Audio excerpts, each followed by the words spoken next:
Hello, Transurfer and the Transurfing Curious. My name is Renee Garcia, and this is TransurfingTV. Before we get started, remember to like this video and comment below. My world is taking care of me to enter my daily giveaway for my reprogramming stickers and Reality 2.0 teachable course down below. Make sure to follow us on Facebook, subscribe, and do all that good stuff to this channel. We appreciate your support. So today, I'm going to be talking about something that I haven't really talked about before, specifically in this way. And this is really where I drew a line in the sand and decided that I was going to address some of my addiction to certain emotions that I had really carved very deep sort of neural pathways with, right? Like I connected to things via pain. I connected to things via anxiety. I connected to things via, feeling hurt or betrayed in my past. And I kept finding myself in very, very similar situations where I was like, why does this keep happening to me, right? Why does this keep happening to me? Why do I keep ending up in these relationships where I always feel hurt? And why do I keep encountering betrayal? Why do I keep encountering things that give me anxiety? Why can't I seem to gain headway in my life? So really what that equates to now from a transurfing perspective, that I understand exactly what was going on, what I was doing to create more of the same, and why I was stuck on some of these lower tracks. And what that really had to do with was addictive emotions, right? Or addiction to certain emotions. So I will tell you guys that up until about, I'm going to say 33, 34 years old for me, so this is 6-7 years ago, I would do this thing where I would get myself into a feeling of being very, very, very hurt by something. Usually it had to do with a romantic partner. I would get extremely hurt and I would find myself in bed crying, like really, really crying very deep, very painful, like, a very painful release of, again, feeling betrayed and feeling like I was lost without this other person, or the absence of some sort of treatment that I perceived myself deserving of that I wasn't going to get, or that I wasn't getting, or something like that. Okay, now a lot of it still eludes me as to what was actually wrong, but I do know one thing: that state that I would get into, regardless of what got me there, oftentimes it was just me that got me there, right? It was just me. But regardless of what got me there, I would find myself in this state of feeling an incredible amount of hurt. And at a certain point, I realized that the reason that was happening was because I was addicted to that feeling. I was absolutely addicted to that feeling. I actually heard someone say once that compulsive gamblers are actually addicted to the feeling of losing more so than they are addicted to the feeling of winning. So it's kind of like that, right? I was addicted to this feeling of feeling hurt, betrayed, losing, whatever it was. And that neural pathway was very, very, very well worn. In fact, over my adult years, I would go into that state more and more and more easily, right? More easily.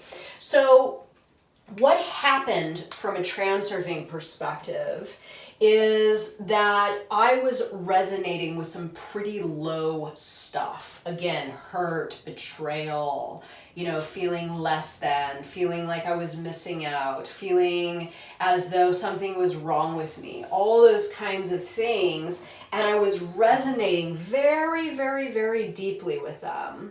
And remember, just as much as Vadim says in the book, that if you are in active heart and mind coordination, right? If you are connected to what it is truly intended for you with heart and mind coordination, that heart and mind coordination syncs up with a variation of reality where you will be transported that correlates, that aligns to the frequency of that heart and mind coordination. So this is like star sector stuff, right? You align yourself, and this alignment's very powerful. It matches up with a life track in the alternative space that is more intended for you. Now here's the crazy part. You can actually do this in the other direction.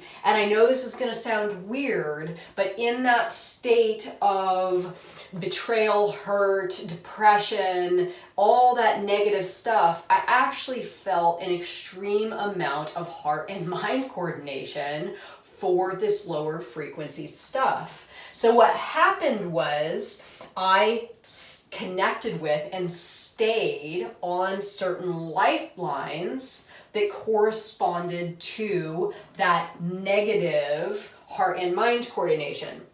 So this video is really for people that feel as though they're not making headway. So if you're feeling as though you are stuck and you cannot seem to get up off that track and start elevating to some of the higher tracks, in my opinion, what is transpiring here is you are addicted to specific emotions that are keeping you resonating at a specific frequency that your heart and your mind are both buying into, and that heart and mind coordination about whatever it is that is keeping you in that place is lining you up with a version of reality that matches that frequency. So if you are stuck, if you're unable to elevate, you're probably in a very well-worn groove of neural pathway, emotion, chemicals, right? You're probably addicted to some sort of chemical thing that's going on in your mind, and you don't know how to break through to the other side and get out of it. So what I did to get out of mine, this really transpired when I found Reality Transurfing. I first had to declare that I knew what it was that I was doing. I knew that I had been living on some pretty low lifelines because of a set of emotions and conditions that I just took as, this is the way that it is, right? This is the way that it is. This is what I've got, and sort of accepted that. So once I realized that I had the choice, right? And it all really comes down to choice. Now, it's not going to be the easiest thing in the world to sort of back out of those well-worn neural pathways, right? Because those things, maybe like mine, were decades, right? Really, that painful state of feeling betrayed, that painful state of feeling lost, that painful state that somebody hurt me began when I was, extremely young by a parental figure, right? So that stuff was super, super, super old. And it's not like you can just say, okay, I'm not going to feel this way anymore, and I'm over it, and I'm just going to start feeling better, and then my life is going to improve, and I'm going to, ascend to some of these higher lifelines. It doesn't happen that easy, but what you can do, I mean, maybe it will happen that easy for you. I know for me it took, a few years, but it's been well worth the work to make a different choice. So what the first step that I took is anytime I found myself going into that state, right? The crying in bed, the feeling betrayed, whatever it was, that I stopped myself. And this was pre-Tufty, but it was something, along the lines of, I see myself and I see my reality. I see that I am going to that place. I see that I am very easily drawn to that emotional state. And it's not that I had to stop it entirely in its tracks, but just calling my awareness to it was enough that I wouldn't get lost into that script again, right? I wouldn't completely lose myself. Maybe I would cry a little bit, but maybe it would pass really quickly. And I could say something to myself along the lines of, I'm going to make a different choice today. I'm going to be sad about this, but I'm not going to be distraught. I'm not going to stay in bed for 2 days. I'm not going to feel totally betrayed. So slowly I started to reverse out of these emotions. It wasn't super fast, but it was like, I just wouldn't go as deeply into them, and I could really just wake up in that moment and make a different choice to not resonate with that state of being and choose something a little bit higher, even if it was just temporary, to pull myself away from it, right? Focusing my attention on something else and not just buying into that script hook, line, and sinker. So as I pulled myself away from these emotions and I started to kind of get back to like a baseline emotional state, then I could start building on top of that baseline emotional state reinforcements that were going to help me in feeling as though I was in fact resonating with a higher, more ideal state of reality. That's this, right? My world's taking care of me.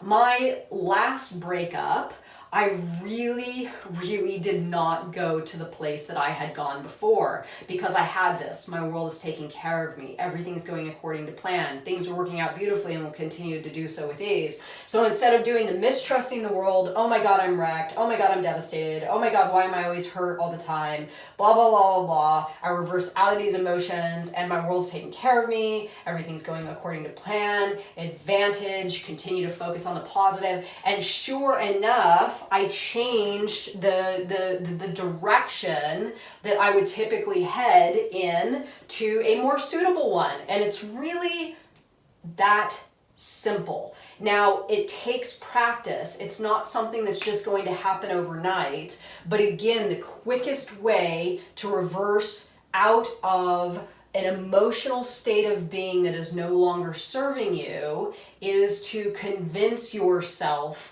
that it is all going according to plan. Advantage, the inversion technique, all that kind of stuff. You're essentially tricking your mind into not falling into that neural pathway, but reversing out of it and creating some new ones that are in line with a higher lifeline. So again, before I end this video, I'm going to try to make this one a little bit shorter.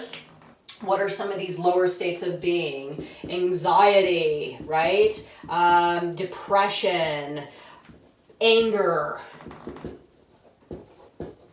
loss, heartbreak, all those kinds of things that, I'm sure if you've encountered this once, you've encountered it before. And if you look back on when you first encountered any of these emotional states, you'll probably recognize that they're not as severe as they are now. Anxiety just increasingly gets worse. So does depression. If you don't stop and, start to work your way out of it, it's like that well-worn groove gets deeper and deeper and deeper and deeper and deeper. So replacing any of this stuff with any of the positive things that I've had to say about these emotions, right? Anxiety might be your mind trying to tell you that something is in need of a shift. Depression may be your mind telling you that it's time to take a break and